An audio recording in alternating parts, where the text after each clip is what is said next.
할렐루야. 오늘도 하나님의 은혜가 여러분 개인과 가정과 또 일터와 또 우리 교회 위에 넘치기를 축복합니다. 몇 가지 광고 더 있는데요. 우리 윤지자매 몇 개월 만에 일본에서 잠시 방문해서 오늘 또 찬양팀 섰는데 내일 간다고 합니다. 우리 한번 사랑과 격려의 박수 한번 보냈으면 좋겠어요. 자주 와요. 너무 좋습니다. 그리고 오늘부로 이제 일부 예배 시간에 혹시 일부 예배 한 번이라도 오신 분들은 아시겠지만 대표 기도가 있었지만 이제 그 대표 기도는 없어집니다. 이유는 일부 예배가 워낙 이제 시간을 굉장히 빠듯하게 드려야 되기 때문에 일부 예배를 간소화하고, 그리고 이제부터 3부 예배 때 가족 기도가 있습니다. 한 가족이 나와서 엄마와 아빠와 자녀들이 함께 드리는 기도예요. 그래서 여러분한테 연락이 가면 전 못해요. 그거는 교회 안 나가요. 라고 하셨다가 그 다음에 하시길 바랍니다. 네, 그래서 먼저 우리 아마 처음 한 두세 주는 우리 교육자 가정이 먼저 샘플을 이렇게 모델로 한번 이렇게 하시고, 나도 할 수 있겠다. 우리도 할 수 있겠다. 이제 그런 마음 갖고 기도를 적극적으로 하는 게 아니라 이렇게 간단하게 가족이 함께 기도문을 써서 이렇게 순서대로 함께 기도문을 읽는 것입니다. 그래서 우리 교회가 정말 가정 천국을 말로만 이루는 것이 아니라 예배도 함께 가족 단위로 참여할 수 있었으면 좋겠고, 가족이 함께 하지 않은 분들은 또 하나님께서 가정을 채워주시고 또 돌아오게 하셔서 우리 모두가 다 가족이 함께하는 그런 예배가 되었으면 좋겠습니다. 그리고 또 한 가지 중요한 광고인데, 저희 여름에 뭐가 되게 많잖아요. 그래서 이 되게 많은 것이 시작되기 전에 우리 1년에 한 번씩 우리 전체 교육자 가족이 이제 수련회를 다녀옵니다. 오늘 3부 예배 끝나면 오늘 가서 수요일 날 3박 4일 일정으로 우리 자녀들까지 다 전체 가족이 가게 됩니다.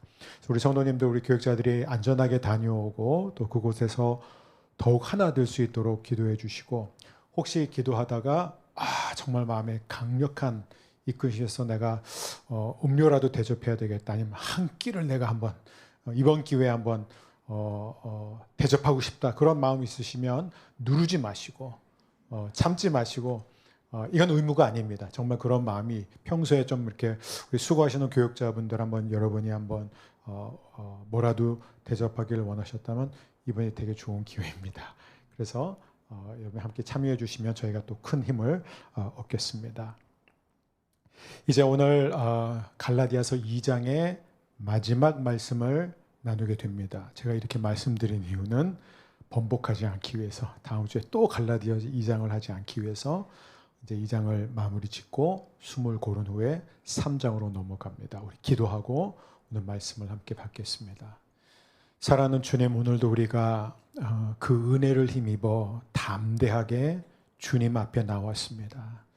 어떤 분들은 참 요즘 감사할 일들이 많을 것이고, 또 어떤 분들은 너무나 힘들고 너무나 여러 가지로 기도조차 하기 쉽지 않은 그런 절망 가운데 있습니다.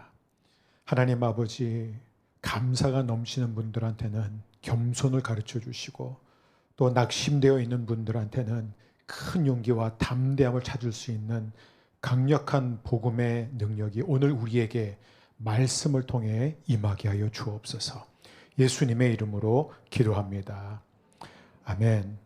오늘 2장 마지막이기 때문에 그동안 우리가 배운 모든 것을 간략하게 복습을 하고 오늘 말씀의 결론을 맺고자 합니다. 제 마음이 쫓기다 보면 저도 모르게 약간 흥분할 수 있는데, 흥분하지 않고 차분하게 잘 빠른 속도로 가지고 여러분 또 열심히 꼭 들어주셨으면 좋겠습니다. 우리는 가장 먼저 의에 대해서 배웠죠. 의는 무엇입니까? 도덕적인 완전함이 아니라 바른 관계, 올바른 관계를 가리킵니다. 그러면 하나님이 우리를 의롭다고 하셨다는 것은 어떤 뜻인지를 또 배웠습니다. 그것은 우리가 하나님과 바른 관계를 맺게 됐다는 얘기인데, 어떻게 죄인이 하나님과 바른 관계를 맺습니까? 죄인이 의인이 되었기 때문에 바른 관계를 맺는 것이 아니라 여전히 죄인이고 죄인인 그 상태에서 하나님이 우리와 바른 관계를 맺으셨다는 거예요. 그게 바로 의롭게 됨이라는 뜻입니다. 그렇다면 결국 우리가 바뀐 게 아니라, 즉 사람이 바뀌어서 하나님과 바른 관계를 맺게 된 것이 아니라 하나님이 죄인인 우리를 바라보시는 관점, 그 시각이 변했기 때문에, 그래서 하나님은 우리를 의롭게 보시는 거예요. 왜요? 누구든지 그리스도 예수 안에 있으면 결코 정죄함이 없나니, 이 말씀처럼 우리가 예수님 안에 거하면은, 리차드 후커가 지난주에 제가 인용했던 것처럼 하나님은 더 이상 죄인인 우리를 보시는 게 아니라 예수님을 통해서 우리를 보십니다. 좀 더 정확히 인용을 하자면, 우리를 보실 때마다 이게 너무 무모하게 너무나 광기처럼 들릴지는 모르겠지만 하나님은 예수님을 보시는 것이지 우리를 보시는 게 아니라는 것이에요. 그래서 누구든지 예수 그리스도로 옷 입은 사람, 예수 그리스도의 의의 옷을 입은 사람은 하나님이 여전히 죄인인 우리를 보실 때 너는 의롭다라고 말씀하시는 것입니다. 우리가 이 중요한 기독교의 본질을 놓쳐서는 안 됩니다. 크리스찬이란 어떤 사람입니까? 다양하게 답변할 수 있겠죠. 크리스찬이란 교회를 열심히 다니는 사람입니다. 크리스찬이란 말씀대로 살려고 하는 사람입니다.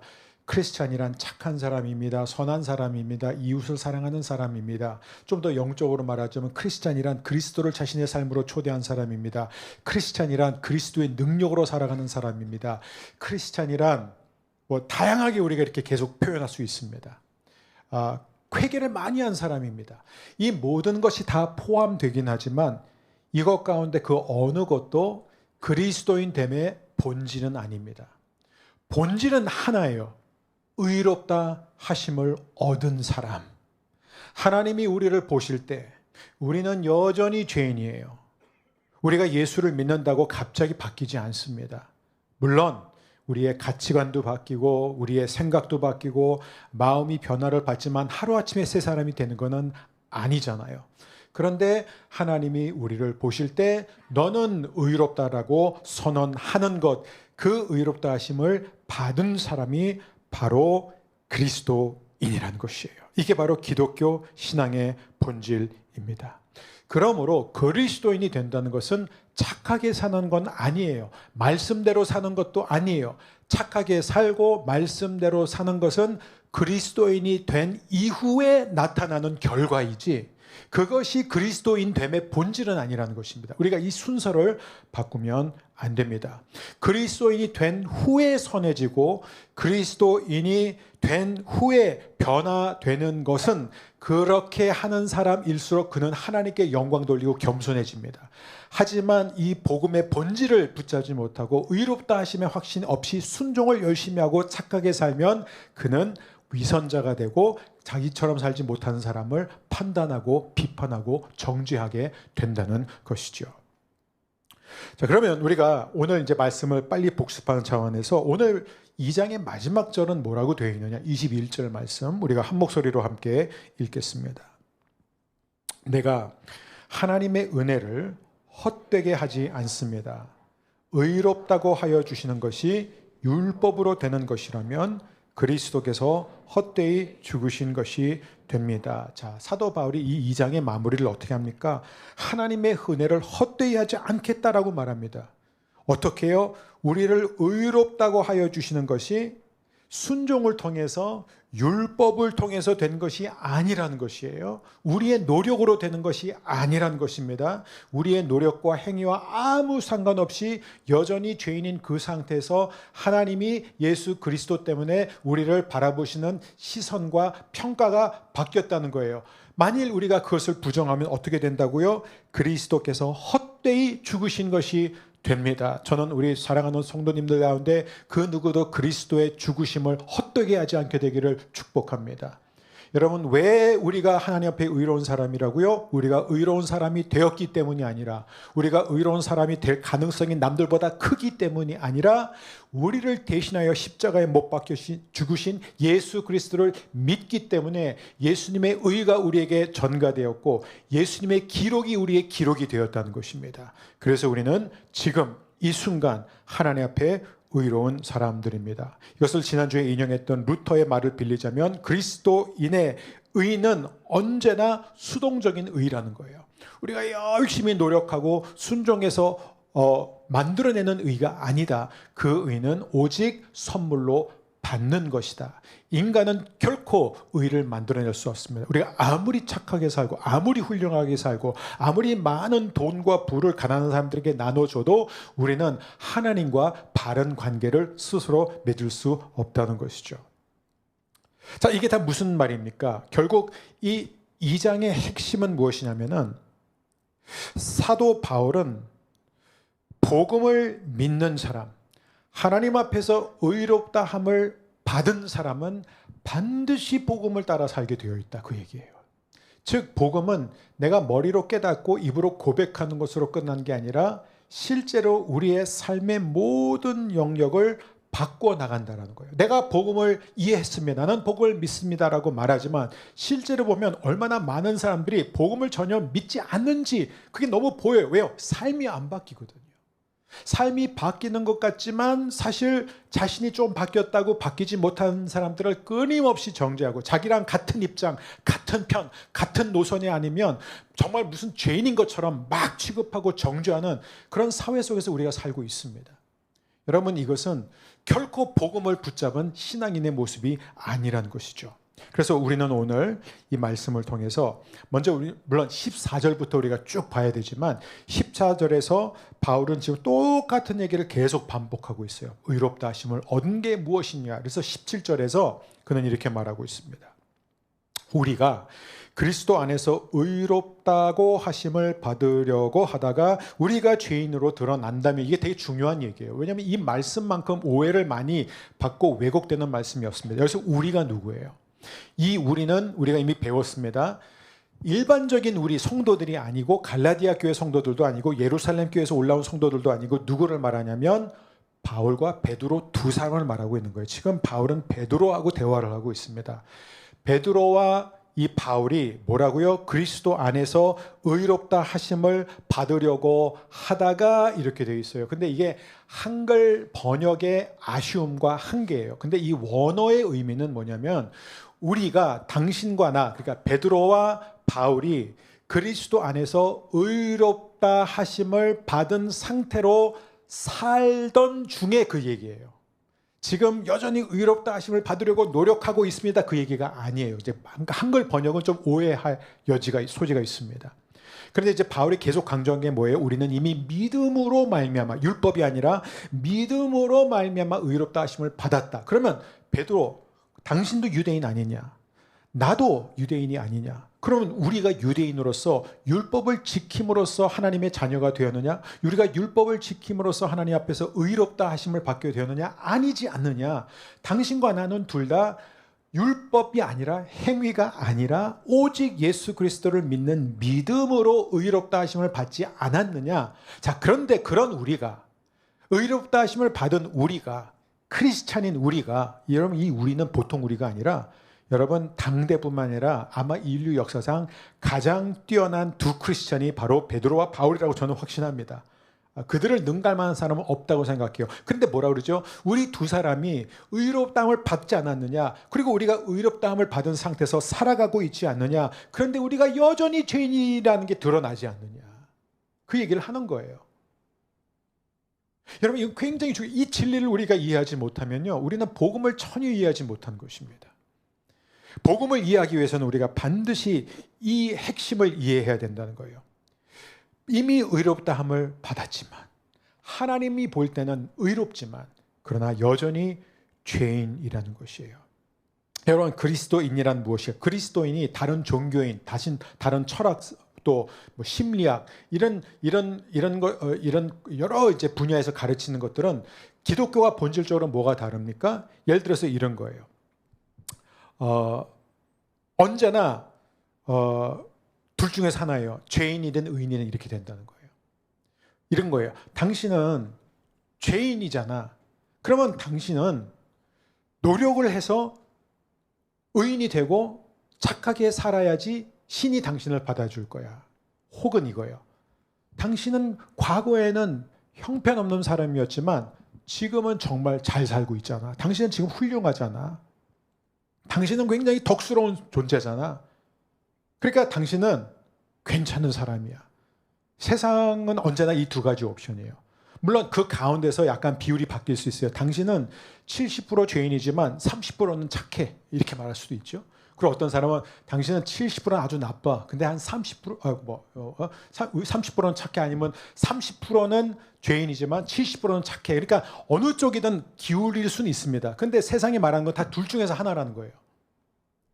근데 복음은 뭐라고 가르치냐면은 계속해서 이걸 가르칩니다. 당신은 루터의 라틴어 표현을 빌리자면 simul justus et peccator, 뭐예요? 동시에 의인이고 동시에 죄인이다. 안 바뀌어요. 당신은 동시에 하나님 앞에서 의로운 사람이지만 당신은 동시에 여전히 죄인이다. 이걸 가르치고 있습니다. 그렇기 때문에 조나단 에드워즈 제가 되게 자주 인용하고 이분의 글은 제가 솔직히 말씀드리면 이분이 쓴 책들이 굉장히 많은데 읽지 마세요. 왜냐하면 읽으셨다가 시험 들어요. 너무 어려워요. 너무 쉬운 얘기도 너무 어렵겠습니다. 그러니까 읽지는 마시고. 근데 이 조나단 에드워즈가 그 한 마을에서 1735년 4월에 한 도시에 가서 로마서 4장 25절 한 구절을 갖고 설교를 했는데 도시 전체 3분의 1이 그 자리에서 회심을 했습니다. 그래서 이 조나단 에드워즈가 헬파이어 프리처라는 굉장히 지성적인 사람이거든요. 아주 똑똑한 사람이에요.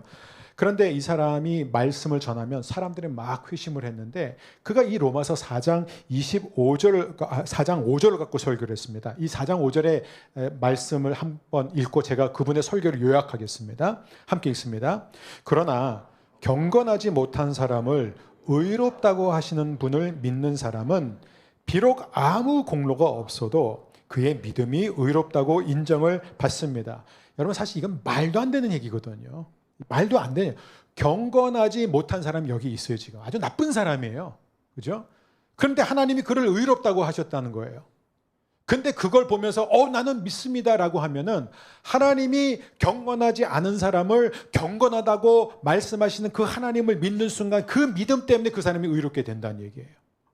그래 이거는 세상 종교에서는 있을 수가 없는 얘기예요. 어떤 철학, 어떤 심리학에도 이런 건 있을 수가 없어요. 이게 무슨 얘기냐면 세상의 종교는 다 이런 거예요. 네가 어느 정도 네 삶을 좀 정리를 하고 네 잘못에 대해서도 좀 뉘우치고 그래서 네가 정말 하나님 앞에 나가서 신 앞에 나가서 저는 이제 정말 신이 원하는 대로 살겠습니다. 저는 마음의 준비가 됐습니다. 이제 제가 정말 잘 살게요 라고 하면은 그때 가서 신이 그래 너 이제 준비됐어 알았어 이제 너 의롭다고 해줄게.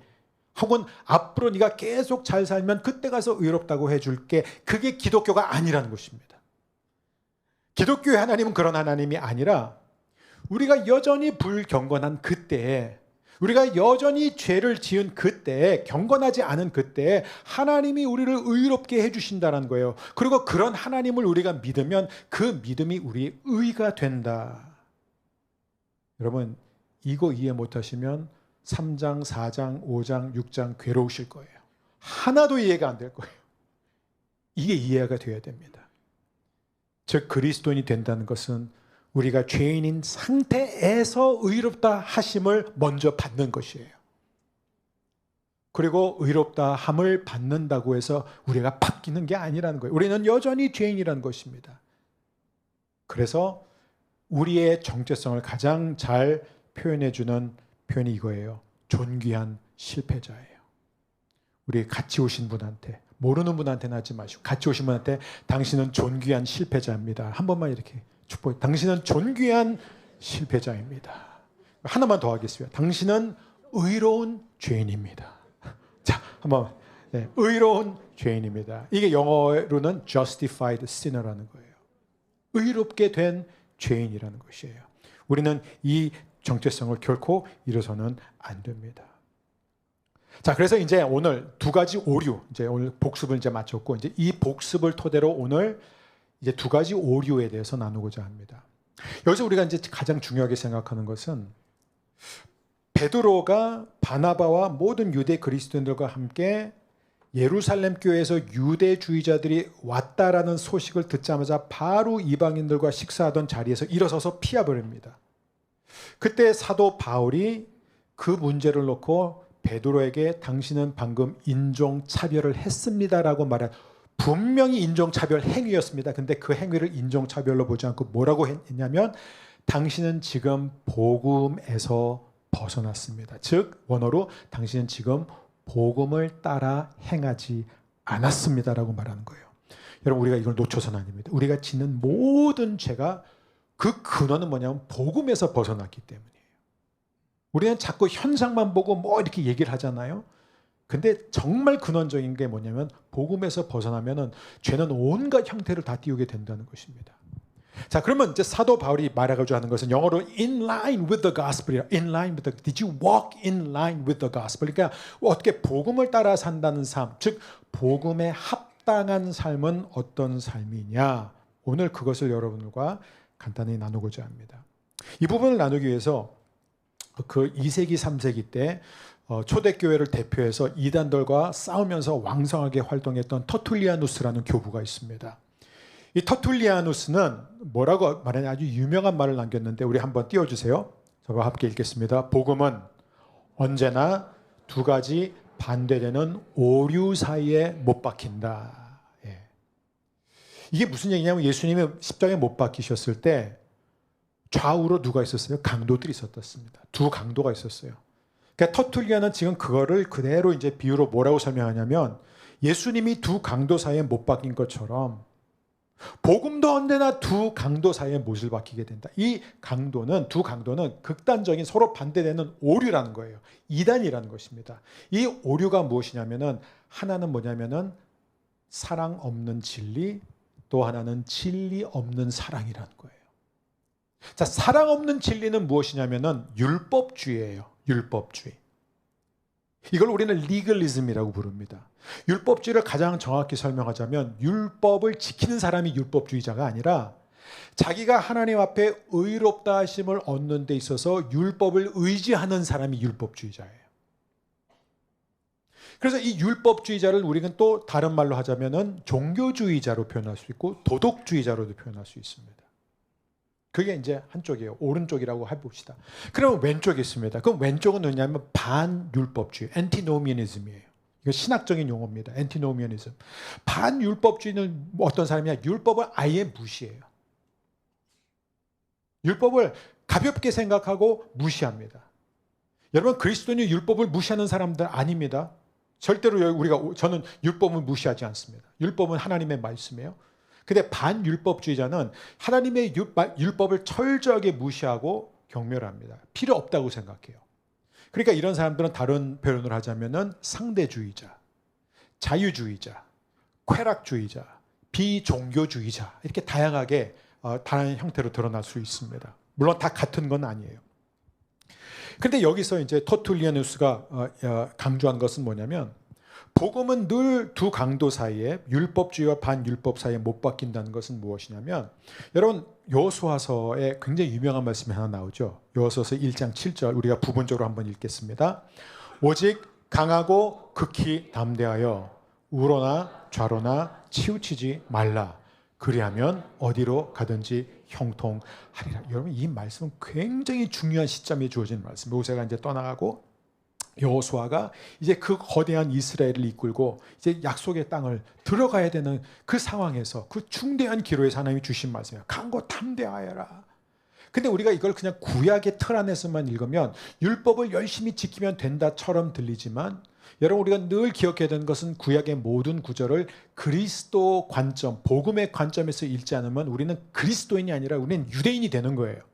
자, 이것을 이 복음의 관점에서 읽으면 이게 무슨 뜻이냐면은 하나님께서 우리에게 주신 그 복음이라는 길이 있는데 우리는 그 복음이라는 길에서 자꾸 좌나 우로나 빠질 수 있다는 거예요.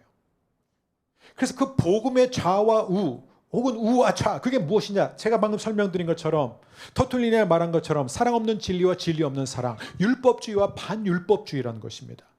자, 저는 보면 많은 사람들이 복음을 알겠다고 그러고 복음을 믿는다고 말하지만, 여러분 솔직히 복음을 믿는 사람들을 거의 못 봤습니다. 그걸 어떻게 알 수 있냐면 저조차도 복음에서 늘 벗어나 있는 모습을 보게 돼요. 여러분, 우리가 이걸 알아야 돼요. 우리가 얼마나 쉽게, 우리가 얼마나 본능적으로 세상의 사람들, 비종교인들만 그런 게 아니라 교회를 다니는 사람들도요, 계속해서 복음에서 벗어납니다. 그래서 우리는 율법주의에 빠지든지 반율법주의에 빠진다는 것입니다. 그래서 우리가 이 부분을 좀 자세히 보고 우리 자신을 볼 수 있었으면 좋겠습니다. 자, 그러면 율법주의자는 어떤 사람이에요? 율법주의자는 간단히 말씀드리면 나는 죄인. 그건 좋아요. 나는 죄인. 그렇기 때문에 나는 의인이 되기 위해서 노력한다. 이게 율법주의자의 특징입니다. 많은 특징이 있지만 만약에 하나로 설명하면 나는 본질적으로 죄인이니까 나는 착한 사람이 되기 위해서, 이걸 이제 기독교 관점으로 말하자면 나는 죄인이에요. 그러니까 내가 하나님 앞에 의인이 되기 위해서 나는 예배도 열심히 드리고, 나는 주일 성수도 하고, 나는 헌금도 하고, 나는 11조도 바치고, 나는 기도도 열심히 하고, 나는 말씀대로 살려고 막 성경 공부도 하고, 말씀을 가르치기도 하고, 교회 봉사도 열심히 하고, 십계명대로 살고, 그래서 늘 하나님 앞에 사랑을 더 많이 달라고 그래서 그 사랑으로 하나님을 사랑하고 이웃을 사랑하려고 하고, 나는 내 죄도 늘 회개한다. 여러분, 이게 굉장히 신앙인 것처럼 보이지만 사실 이게 율법주의 한 형태가 될 수 있습니다. 나는 죄인, 그래서 나는 노력한다는 거예요. 그래서 이런 사람한테는요, 머리로는 하나님이 어떤 분이냐? 거룩하고 사랑의 하나님, 이렇게 말해요. 근데 실제로 그를 움직이는 것은 거룩한 하나님이에요. 그러니까 내가 하나님의 거룩을 충족시켜야지 하나님이 나를 사랑해 주신다. 그러니까 거룩은 굉장히 큰 거고 사랑은 굉장히 약한 거예요. 사랑이 없는 건 아니지만 하나님의 말씀대로 살고 하나님이 원하는 수준, 즉 거룩함이 어느 정도 이루어져야만, 그래야지 하나님이 나를 사랑하고 받아주신다. 이게 율법주의예요. 그러면 반율법주의는 무엇이냐? 반율법주의는 반대편으로서 이런 거예요. 나는 괜찮은 사람이야. 난 정말 그렇게 나쁜 사람 아니야. 저 이런 분들 많이 대화해봤어요. 난 아무리 생각해도 내가 꽤 착한 것 같아. 그리고 나는 진짜 법 없이도 살 수 있는 사람이야. 나는 누구한테 막 피해를 입히지도 않고, 나는 내가 좀만 더 노력하면 나는 굉장히 도덕적인 사람이 될 수 있어. 그리고 내가 볼 때는 인간은 기본적으로 다 선해. 나도 가끔 실수는 하지. 나도 잘못할 때는 있어. 그렇지만 그건 뭐 인간이 다 연약해서 그런 거고, 근데 나는 그냥 괜찮은 사람이야. 그리고 신이 있다면 그 신은 분명히 좋은 신일 거야. 선한 신일 거야. 그러니까 그 신은 당연히 모든 사람을 있는 모습 그대로 받아줄 거야. 적어도 그 사람이 어떤 종교를 갖고 있든지 진지하기만 하면 그 신은 분명히 그 사람을 받아줄 거야. 이렇게 말하는 사람들이 상대주의자들이에요. 반율법주의자들이라는 것입니다. 근데 이 두 사람이 다 복음을 싫어합니다. 당연히 싫어할 수밖에 없어요. 너무 불편해요. 율법주의자한테는요, 복음이 왜 불편한 줄 아세요? Too easy. 너무 쉬워요. 뭐라고? 아니, 그러면 평생 죄인으로 살다가 죽기 전에 예수 믿겠습니다, 아멘 하고 세례 받으면 천국 가는 거야? 말도 안 돼. 나는 그런 하나님 못 믿어. 여러분, 그렇게 말하는 분들 많이 보시지 않으세요? 여러분 혹시 그런 생각 해본 적 없으세요? 내가 왜 이렇게 일찍 예수님 만나가지고 일찍 예수님 만난 사람 중에서 그런 말하는 사람 없어요. 자기가 만났다고 착각하는 분들은 있을지 몰라도, 예? 내가 더 일찍 만나지 못한 게 너무나 안타까운 건 봤어도, 정말 예수님 만났는데 내가 너무 일찍 만나가지고 내가 너무 이렇게 힘들게 살아가지고 난 뭐야 억울하게, 나도 좀 놀아보고 좀 시끌 좀 재미 좀 보다가 예수 믿을 걸, 이렇게 말하는 분들은 아직 안 만난 분이니까 더 즐기세요. 괜찮아요. 이거 굉장히 위험한 거예요. 그렇죠? 나는 그런 하나님 못 믿어요. 어떻게 그렇게 쉬워? 그렇게 천국 가는 게 그렇게 쉬워? 그래서 제가 복음이 어렵다고 제가 설명드렸죠. 근데 다른 한편 복음 너무 쉬워요. 그래서 싫은 거예요, 율법주의자들은. 이렇게 쉽게 구원받으면 야, 아무나 개나 소나 다 구원받게. 그래서 이 바리새인들, 율법주의자들 되게 싫어요. 도덕주의자들은 싫어요. 자기들처럼 도덕적으로 살지 않는 사람들 다 멸시합니다. 그리고 이런 걸 가르치는 복음이 너무 싫은 거예요. 반면에 반율법주의자들은요, 똑같이 복음 싫어요. 되게 불편해요. 왜요? 너무 어려워요. 기독교는 너무 배타적이야. 뭐? 예수 믿어야지만 구원받는다고? 그런 게 어디 있어? 뭐? 예수 안 믿으면 지옥 보내? 난 그런 하나님 못 믿어. 그게 하나님이야? 그건 악한 신이지? 내가 어떻게 그런 하나님 믿어? 그러니까는 말하자면 복음이 너무 불편한 이유가 뭐냐면 너무 어려워서, 너무 배타적이라서, 너무 까다로워서, 그래서 싫다는 거예요. 그러니까는 율법주의자는 반율법주의자든 다 복음이 불편한 것입니다. 하지만 여러분, 우리가 이 양쪽으로 흐르게 되면은, 한쪽으로 이제 우리가 기울게 되면은 우리는 복음의 능력을 잃게 됩니다. 복음 자체가 무력화가 된다는 거예요. 그래서 많은 사람들이 나는 복음을 믿습니다라고 말하지만 실제로 그 복음이 우리의 삶을 관통하지 못하고 우리의 삶을 움직이고 바꾸지 못하는 이유는 우리가 계속해서 치우치기 때문에 그렇습니다. 제가 미국에서 공부했을 때 그 버스턴이라는 곳은 아시는 분은 아시겠지만 Unitarian Universalist Church의 본거지입니다. 이게 굉장히 인기 있는, 아주 미국에서 유행하고 있는, 막 성장하고 있는 교단이라고. 저는 교단이 아니에요. 이건 뭐 이단도 아니에요. 이건 과연 이걸 기독교라고 부를 수 있을지 모르겠어요. 근데 이제 저랑 박사과정을 같이 공부했던 미국 친구인데 그 친구 굉장히 착해요. 근데 그 친구는 유니테리언 유니버설리스트 교회 목사이자 그 교회의 신학을 만들어가는 그런 과정 속에 있었습니다. 근데 이 유니테리언 유니버설리스트가 왜 인기가 많은 줄 아세요? 이들은 기독교의 배태성을 없앴어요. 무슨 얘기냐면 하나님을 만나기를 원하면은 예수를 안 믿어도 된다. 십자가도 믿을 필요 없다. 그냥 예수님의 가르침대로만 살면 돼. 그걸 가르쳐요. 와, 대단하지 않아요? 예수님 안 믿어도 돼. 근데 예수님 가르침대로 살아야 돼. 그래서 사회학자들은 이 Unitarian Universalist 사람들을 뭐라 그러냐면 황금률 사람들, the golden rule people이라고 불러요. 이 골든 룰이 뭔지 아세요? 산상수훈에서 7장에 나와 있습니다. 제가 언젠가 우리 성도님들과 함께 우리 산상수훈을 좀 깊이 있게 배웠으면 좋겠어요. 근데 여기에 보면은 이거 내가 남에게 대접받고 싶은 대로 남에게 대접해라는 거예요, 먼저. 그러니까 이 사람들이 가르치는 건 뭐냐면 우리가 황금률을 따라 살면은 누구든지 어떤 종교를 갖고 있는지 예수를 믿을 필요 없다. 어떤 종교, 아니 종교가 없어도 얼마든지 하나님을 만날 수 있다라고 가르칩니다. 근데 여러분, 제가 이걸 말씀드려요. 예수님이 우리가 산상수훈을 제대로 배우면 그리고 우리가 황금률을 제대로 이해하면요 절대로 이렇게 말할 수 없습니다. 황금률은 뭐냐면 예수님이 하신 말씀이 이거예요. 너는 자기 자신을 돌보는 열정과 창의성과 힘과 집중력과 모든 것을 동원해서 먼저 다른 사람의 필요를 채워야 한다. 이게 황금률이에요. 기독교 황금률이에요. 그럼 여러분, 이렇게 살 수 있는 사람이 있을까요?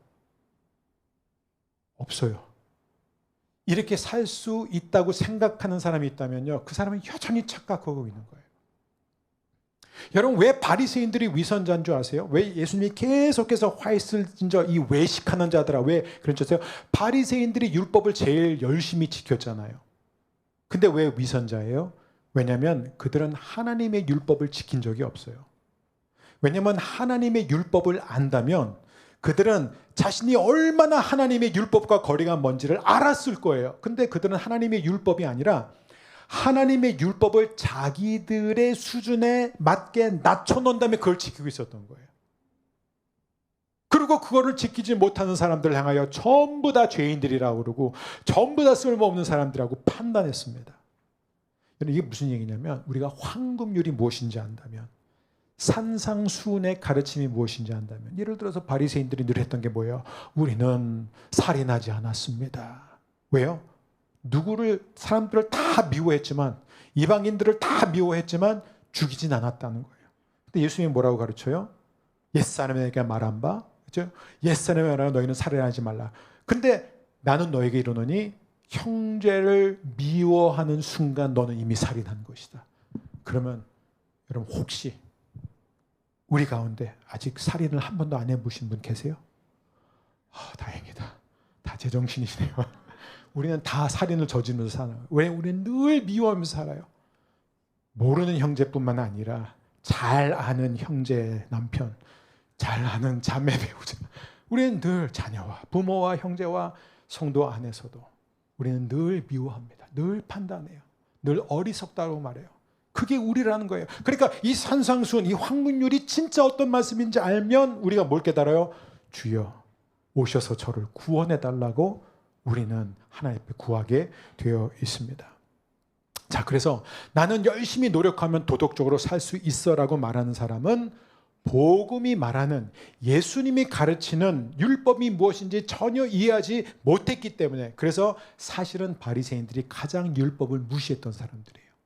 하나님의 율법을 가장 가볍게 여겼던 사람들이 바로 율법을 누구보다 열심히 지킨다고 자부했던 사람들입니다. 우리는 이것을 놓쳐서는 안 됩니다. 자, 그래서 오늘 우리가 함께 우리의 삶이 변화되지 않는 이유가 무엇인가?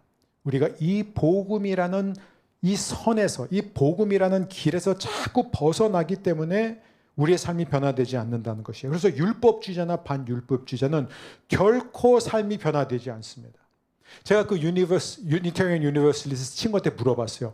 당신들은, 제가 막 싸우면서 물어본 게 아니라 아주 웃으면서 친절하고 막 그렇게 그냥 내가 이해를 못해서 그러는데 내가 좀 궁금해서 지적으로 그냥 물어보는 거다 하면서, 당신들은 만약에 예수님도 믿을 필요 없고 십자가도 믿지 않는다면 그러면 계속해서 사랑의 하나님을 강조하는데, 신은 선하다고 강조하는데 그 하나님이 사랑이라는 걸 어떻게 하느냐. 근데 이 설명을 하는데 이게 아무것도 없어요. 여러분 생각을 해보세요. 예수님이 우리를 위해서 무엇을 했는지조차 몰라요. 이 사람들 그냥 가르쳤다는 거 외에는 없어요. 여러분, 하나님이 사랑이세요라고 할 때, 하나님은 당신을 사랑하신다라고 할 때, 여러분이 그 사랑 앞에 감동을 받고 그 사랑이 나를 바꿀 수 있을 사랑이어야 되면 반드시 대가를 치는 사랑이어야 돼요. 근데 어떤 대가를 주셨어요? 하나님은 하나밖에 없는 아들 예수 그리스도를, 하나님과 한 번도 분리된 적이 없고 한 번도 하나님께 거역한 적이 없는, 죄를 모르고 완전했던 아들 예수 그리스도를 이 땅에 보내주셔서 저와 여러분을 대신해 진노를 담당하고 죽게 하셨고, 그분은 저와 여러분 위해서 때문에 지옥을 경험하셨습니다. 그래서 우리는 하나님의 사랑하면은 그 사랑 앞에 가슴이 뜨거워지는 거예요. 그래서 우리는 그 사랑할 때 그게 그냥 말로만 하는 사랑이 아니라 정말로 내가 있는 이 자리까지 내려와서 나와 함께 하시는, 나를 대신 죽어주신 그 하나님의 사랑을 우리가 경험하게 되는 것입니다.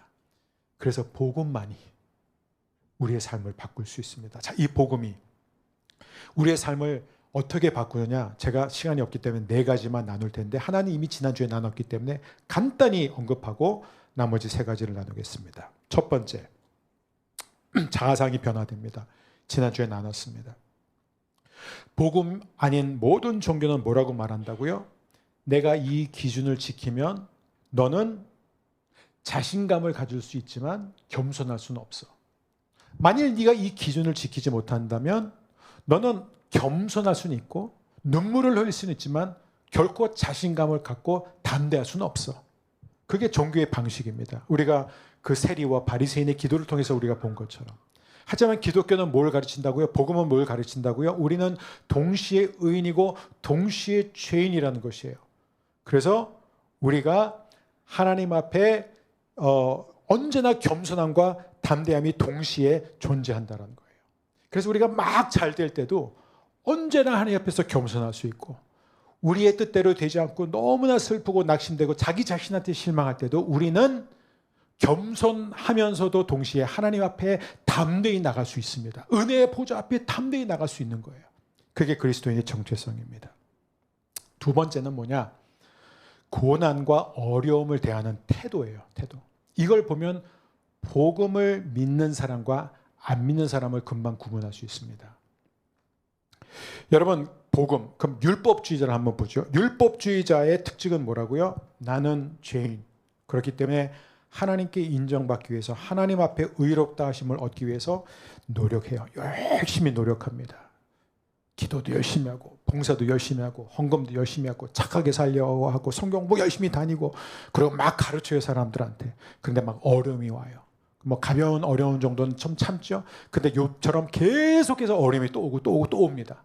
그럼 어떻게 되죠? 율법주의자의 특징은 무엇입니까? 욥의 친구들과 똑같은 반응을 보입니다. 욥의 친구들이 뭐라 그러죠? 네가 이렇게 많은 고난을 당하는 이유는 하나야. 네가 죄인이기 때문에. 넌 죄를 지었잖아. 네가 지금 여전히 죄가 있기 때문에 하나님이 고난을 주시는 거니까 빨리 그 죄가 무엇인지 찾아내서 회개해. 그러면 하나님이 이 고난을 지나가게 하실 거야. 이게 율법주의자의 특징입니다. 처음에는 끄떡 없어요. 잘 견디는 것처럼 강해 보여요. 하지만 고난이 계속해서 다가오고 자기가 감당할 수 없게 되면 어떻게 되는 줄 아세요? 그래, 나 그럴 줄 알았어. 난 죄인이야. 내 죄 때문에 지금 내 죄값을 치르는 거구나. 내가 나쁜 사람이고 불순종했고 하나님의 뜻대로 살지 않았기 때문에 그래서 하나님이 지금 나를 이렇게 징계하시는 거야. 그리고 반율법주의자들은 어떻게 행동하는 줄 아세요? 반율법주의자들의 특징이 뭐예요? 나는 꽤 괜찮은 사람. 나는 법 없이도 살 수 있어. 나는 누구한테 피해를 주지도 않고 나는 착하고 양심적으로 살았어. 나는 더 잘 살 수 있어 라고 말하는 사람이 감당할 수 없는 고난이 다가오잖아요. 어떻게 반응하는 줄 아세요? 욥의 아내랑 똑같이 말합니다. 하나님을 저주하라. 그리고 죽어라. 이렇게 돼요. 막 하나님을 원망합니다. 하나님, 내가 뭘 그렇게 잘못했는데요? 왜 하나님은 나한테 이런 시련을 주시나요? 이거는 말이 안 됩니다. 이건 공평하지 않습니다. 나는 이런 하나님을 믿을 수 없습니다. 하고 신앙을 떠나요. 왜 내가 원하는 대로 안 해주세요? 왜 내가 기도한 대로 안 해주세요? 여러분, 그러니까 율법주의자는 고난이 오면요, 자신을 미워하게 돼 있어요. 막 자기 혐오와 자책감을 누리고, 그리고 반율법주의자는 고난이 오면요, 하나님을 원망합니다. 하나님을 미워하고 신앙을 버린다는 거예요. 그러나 복음을 믿는 사람은 어떤 사람이에요? Simul justus et peccator 뭐예요? 나는 동시에 의인이고 동시에 죄인이에요. 그러니까는 고난이 와요. 그리고 고난이 계속 와요. 자기가 감당할 수 없어요. 그럼 뭐라고 그래요? 그래, 나는 원래 죄인이잖아. 근데 내가 죄인인데도 하나님이 그동안 나한테 얼마나 자격 없는 나에게 얼마나 은혜를 많이 주셨어. 내가 그동안 얼마나 축복을 많이 받고 살았어. 그걸 깨닫게 되는 거예요. 고난이 올 때. 근데 여기서 끝나지 않아요. 여기서 끝나는 게 아니라 하지만 나는 이미 하나님 앞에서 의롭다 함을 받은 사람이잖아. 나는 하나님의 자녀야. 하나님은 지금도 나를 보면서 너는 내 의로운 아들이야, 내 의로운 딸이라고 말씀하셨어요. 그렇기 때문에 이 고난은 단순히 내 죄값 때문은 아닌 거야. 여러분, 죄 때문에 우리가 고난을 받는다고 생각하면 끝이 없어요. 왜냐하면 우리는 하나님 앞에서 항상 여전히 죄인이니까. 여러분, 내가 죄를 안 지으면 고난이 없어지고 내가 죄를 지으면 고난이 생긴다고 생각하지 마세요. 그렇기 때문에 이 사람은 이렇게 해석합니다. 고난이 와요. 내가 감당할 수 없어요. 기도했는데도 하나님이 그 고난을 당장 해결해 주지 않으세요. 그럴 때 그는 뭐라고 생각하죠? 하나님, 그래, 이게 내 죄 때문이 아니라면, 나는 비록 죄인이지만 내가 지은 죄 때문에 이 고난이 오는 게 아니라면 틀림없이 나는 지금 예수님의 고난에 동참하고 있는 것일 거예요. 예수님이 하나님 아버지의 말씀대로 살려고 하다가 고난 당하신 것처럼 나도 지금 예수님을 닮아가기 위해서, 나도 지금 복음을 따라가다 보니까 나도 지금 어려움을 겪고 있는데, 그런데 절대로 이 고난은 고난으로 끝나지 않을 거야. 왜냐하면 하나님은 이 고난을 통해서 반드시 선을 이루실 줄 믿습니다. 하나님은 이 고난을 반드시 축복과 승리로 이끄실 줄 믿습니다. 겸손함과 담대함이 동시에 생기는 거예요. 저는 우리 모든 성도님들에게 이 믿음, 이 복음으로 말미암은 믿음이 임하기를 주의 이름으로 축복합니다. 그 다음에 세 번째 하나 더 보겠습니다. 대인관계예요. 여러분, 우리는 다 관계 속에 살아가요. 부부관계, 자녀와의 관계, 부모와의 관계, 동료와의 관계, 친구와의 관계, 교회 안에서 성도들과의 관계, 나라 안에서도 관계가 다 있습니다. 근데 그 관계 안에서 항상 일어나는 게 뭐예요? 갈등입니다. 갈등이에요. 자, 누군가가 나한테 상처를 줬어요. 그러면 그 상처받은 사람은 극단적으로 두 가지를 할 수 있어요. 하나 뭐냐면은 내가 가만히 있을 줄 알아? 하고 내가 어떻게 하면 저 사람을 창피당하게 할지, 저 사람이 나를 무안하게 한 만큼, 저 사람이 나를 짓밟은 만큼, 저 사람이 나에게 아픔을 준 만큼 내가 어떻게 저 사람을 똑같이가 절대, 복음은 절대로 똑같이 아니에요. 2배, 3배 이상으로 고통스럽게 할지를 그걸 막 찾아서 이를 갈고 찾는. 그러니까 그러고 근데 또 하나는 뭐냐면 그냥 조용히 물러서서 멀어지는 거예요. 이게 더 쉬워요. 당장에는 대면할 필요가 없잖아요. 그냥 자기 상처를 자기가 핥으면서 그러고 있는 거예요. 여러분, 이 두 가지 다 병든 거예요. 첫 번째는 뭐냐면은, 첫 번째는 상대방한테 굉장히 강력한 어떤 고통과 처벌을 안길 수는 있지만 자기한테도 굉장히 독이 되는 거예요. 그래서 하나님이 원수 갚는 것을 네가 하지 말라고 말씀하신 거예요. 우리에게 독이 되기 때문에 그래요. 우리가 상대방을 미워하면 우리가 그 미움의 종이 되고 노예가 되기 때문에 그렇습니다. 또 하나, 그냥 참고 조용히 물러서서 내 상처를 그냥 내가 혼자 감당하는 것, 그것이 당장에는 더 쉬워 보일 수 있지만 나에게도 결국 내면이 병들게 하는 원인이 되고, 더 중요한 건 뭐냐면은 이 일로 인하여 상대방이 회개하거나 상대방이 변화될 수 있는 기회가 없어지는 거예요. 그러면 복음을 아는 사람은 어떻게 해야 되느냐? 복음은 우리에게 뭐라 그래요? 당신은 동시에 죄인이고 동시에 의인이다.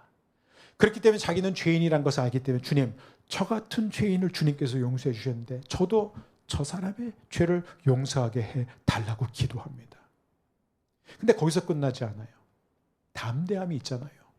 하나님이 이미 나를 받아주셨어요. 하나님이 나를 의롭다고 하셨어요. 그러니까 이 사람은 그 용서하는 마음을 가지고 상대방에게 가가지고 그를 변화시킬 수 있게 되는 거예요. 여러분, 이건 굉장히 놀라운, 복음을 가진 사람만이 해낼 수 있는 것입니다. 그럼 마지막 하나만 더 나누겠습니다. 동기의 변화예요. 이걸 감사라고 표현할 수 있어요. 동기, 우리가 어떤 일을 하든지 간에 그 동기가 바뀐다는 거예요. 제가 말씀드렸죠. 겉으로는 다 똑같이 순종하지만 동기는 다를 수 있습니다. 어떤 사람은 하나님께 인정받기 위해서 순종하고 어떤 사람은 인정받았기 때문에 순종한다는 거예요. 근데 그 핵심은 뭐냐면 감사라는 것입니다. 감사. 저는 사람들하고 이야기하다 보면 종종 이런 질문을 받아요. 아니, 목사님 맨날 그렇게 복음을 강조하고 우리가 이미 하나님 앞에 의롭다 하심을 받았다. 자꾸 그렇게 하시면은 그런 사람들이 더 이상 율법을 지킬 필요성을 못 느끼잖아요. 이미 우리는 모든 심판과 모든 진노에서 다 우리는 면제가 됐는데, 그러면 우리 사람이 이렇게 착하게 살고 말씀대로 살려고 노력할까요? 동기를 잃어버리지 않을까요? 근데 여러분, 이 질문을 할 때 꼭 조심하세요. 여러분, 이 질문이 진짜 뭘 의미하는 줄 아세요? 그 질문을 하는 분은 그동안 그를 움직인 동기가 뭔지 아세요? 교회 열심히 다니고 막 새벽기도도 안 빠지고 헌금하고 성경 공부하고, 이게 뭐냐면 동기가 두려움이었었던 거예요. 하나님 앞에 벌 받을까 봐. 말씀대로 살지 않으면 하나님이 자기 삶에 어떤 안 좋은 일을 일으킬까 봐 그 두려움 때문에 살았는데, 근데 나는 이미 더 이상 정죄받을 일이 없어. 나는 이미 그리스도 안에서 완전히 받아들여진 자야. 나는 의롭다 하심을 얻은 자야. 그러면 더 이상 율법을 지키고 착하게 살 이유가 없어지지 않나요? 여러분, 두려움 때문에 살지 마십시오. 저는 우리 사랑하는 모든 성도님들의 마음과 행동을 움직이는 것이 감사가 되기를 주의 이름으로 축복합니다. 여러분, 복음으로 사는 모든 사람들의 삶을 움직이는 엔진, 그 동력은 감사예요. 감사는 1년에 추수감사주일날 한 번 하는 그리스도인의 의무가 아니라 범사에 감사하라. 주님, 저는 죄인입니다. 근데 이런 죄인에게 왜 이렇게 잘해주세요? 왜 이렇게 은혜를 베풀어 주십니까? 이런 사람들은 늘 감사합니다. 자기의 죄를 늘 보면서 하나님의 그 놀라운 사랑에 감격하는 사람은 무엇을 하든지 감사할 수 있습니다. 저 어저께 또 굉장히 강력하게, 굉장히 또 되게 웃기지만 정말 눈물이 막 나오면서 어저께 휴지를 주문했어요. 휴지가 왔어요. 그런데 휴지 없으면 어떡해요? 여러분, 그 불편을 아세요? 제가 미국에 있을 때 한번 그 휴지가 동난 적이 있어요. 막 휴지 사기가 너무 힘들어가지고. 근데 그 휴지를 아무 때나 살 수 있는 이런 환경. 그게 저한테 어저께 제가 이걸 묵상하다가 휴지를 받아서 너무 막 휴지를 들고 들어갔는데 막 너무 아니, 어떻게 저 같은 사람에게 이런 휴지를 주시나요? 이게 웃긴 것 같은데요. 정말 작은 것에서 우리가 감사할 수 있어야 됩니다. 우린 죄인이에요. 자격 없는 사람들이에요. 그래서 우리는 하나님의 사랑 앞에 늘 감격해야 됩니다. 동시에 전 쓸모없는 인간, 이게 끝난 게 아니라, 그러나 저는 의로운 사람. 저는 하나님 앞에서 정말 멋있는 사람, 존귀한 사람. 그래서 하나님, 제가 받은 이 사랑을 제가 혼자 간직하지 않고 저 다른 이웃에게도 흘려보내고 싶습니다. 내 안에 사신 예수 그리스도, 나도 이제 그분을 위해서 내가 살고 싶습니다. 그게 바로 복음의 능력입니다. 그 복음이 오늘도 여러분을 새롭게 하시기를 주의 이름으로 축복합니다.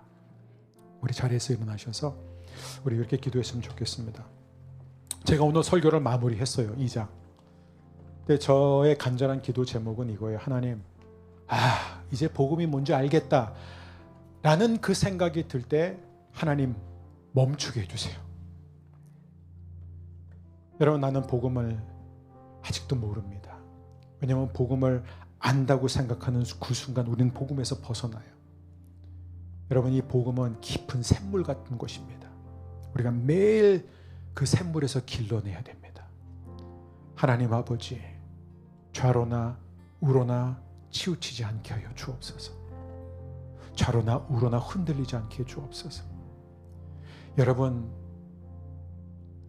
율법주의에 빠지지 마십시오. 절대로 자기를 정죄하지 마십시오. 반율법주의에도 빠지지 마십시오. 하나님이 주신 은혜를 가볍게 여기는 그 오류를 범하지 않게 되기를 바랍니다. 여러분, 우리는 죄인이고 동시에 의인입니다. 하나님 그 복음의 능력으로 우리를 새롭게 해주시고 매일 붙들어 주시옵소서. 우리 시간에 그렇게 하나님 앞에 기도하며 나아가겠습니다. 사랑하는 주님, 감사합니다.